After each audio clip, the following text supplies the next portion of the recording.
Assalamualaikum warahmatullahi wabarakatuh. Hai anak-anak tahun 5. Alhamdulillah bertemu lagi kita dalam satu lagi sesi PDPR Sains bersama dengan Cikgu Intan.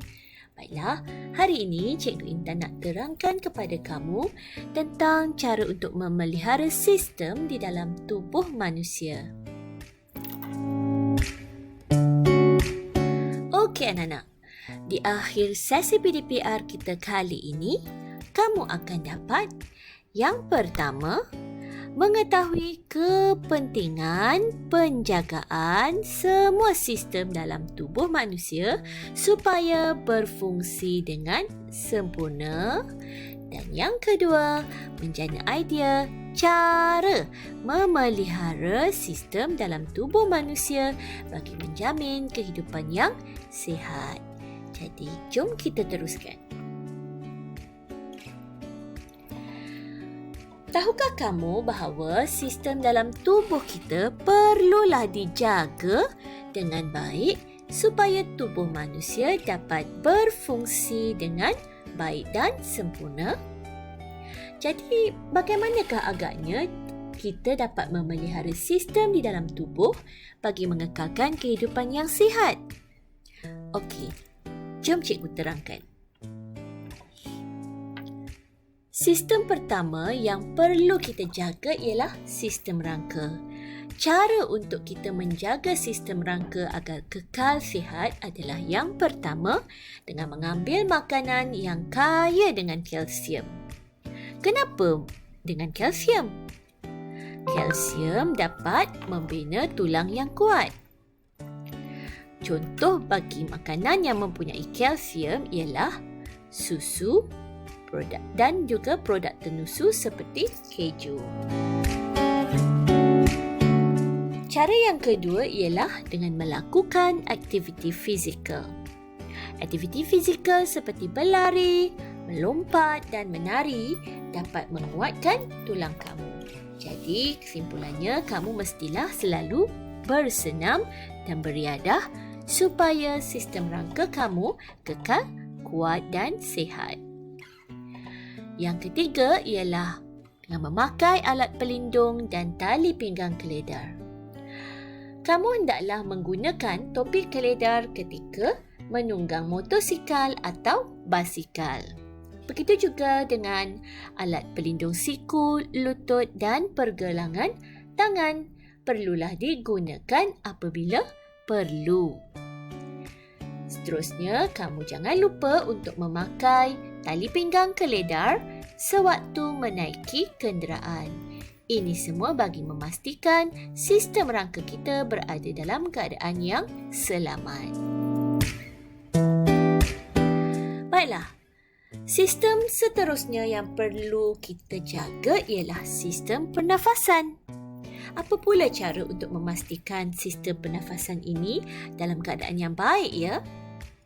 Yang pertama, kamu mestilah menghindari rokok. Sama ada merokok ataupun perokok. Ini kerana merokok boleh menyebabkan pelbagai penyakit seperti asma, bronkitis dan kanser paru-paru. Cara yang kedua, kamu juga hendaklah memastikan tinggal di persekitaran yang bersih. Kerana persekitaran yang bersih tiada pencemaran udara yang boleh mengurangkan risiko penyakit berkaitan dengan sistem pernafasan. Cara yang ketiga adalah cara yang hendaklah kamu selalu amalkan terutama di waktu pandemik ini, iaitu basuh tangan dengan kerap. Kamu perlu mengamalkan membasuh tangan menggunakan sabun dan air atau cecair pensanitasi tangan. Kamu juga mesti mengelakkan menyentuh mulut atau hidung tanpa membasuh tangan terlebih dahulu. Ini kerana bakteria atau virus pada tangan boleh memasuki sistem pernafasan kita dan menyebabkan penyakit seperti apa? Seperti COVID-19. Ingat ya anak-anak, basuh tangan dengan kerap.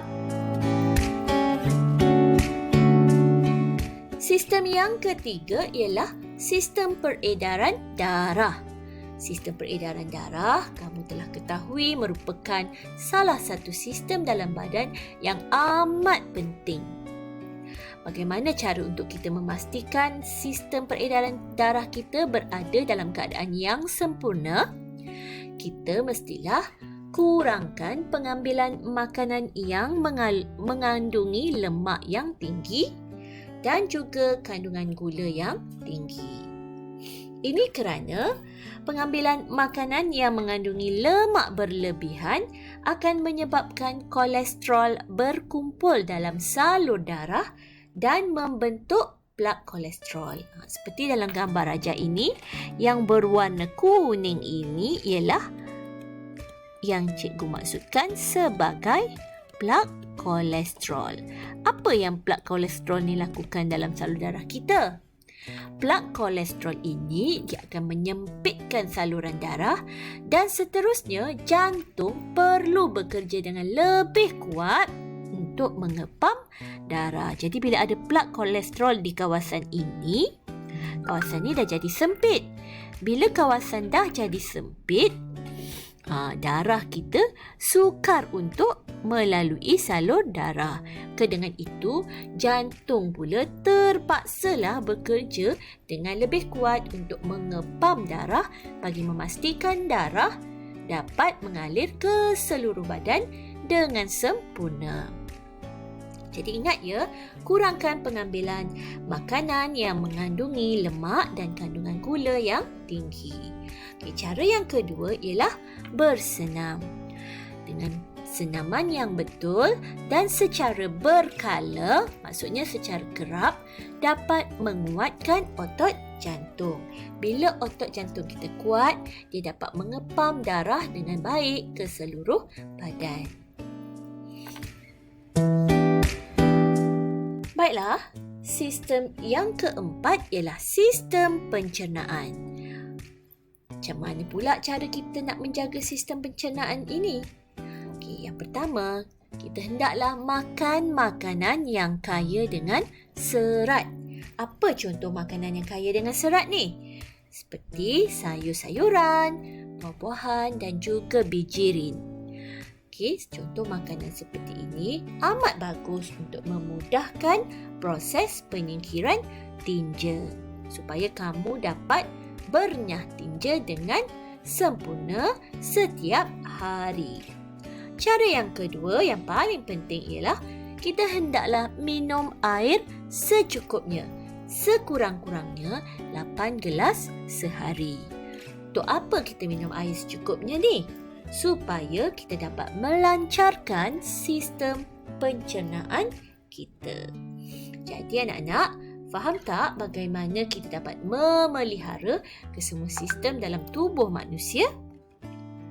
Cikgu harap kamu telah pun faham dengan penerangan cikgu ini. Jadi apa tugasan kamu hari ini? Kamu hendaklah melengkapkan lembaran kerja yang cikgu telah pun sediakan dan tampal dalam buku sains kamu.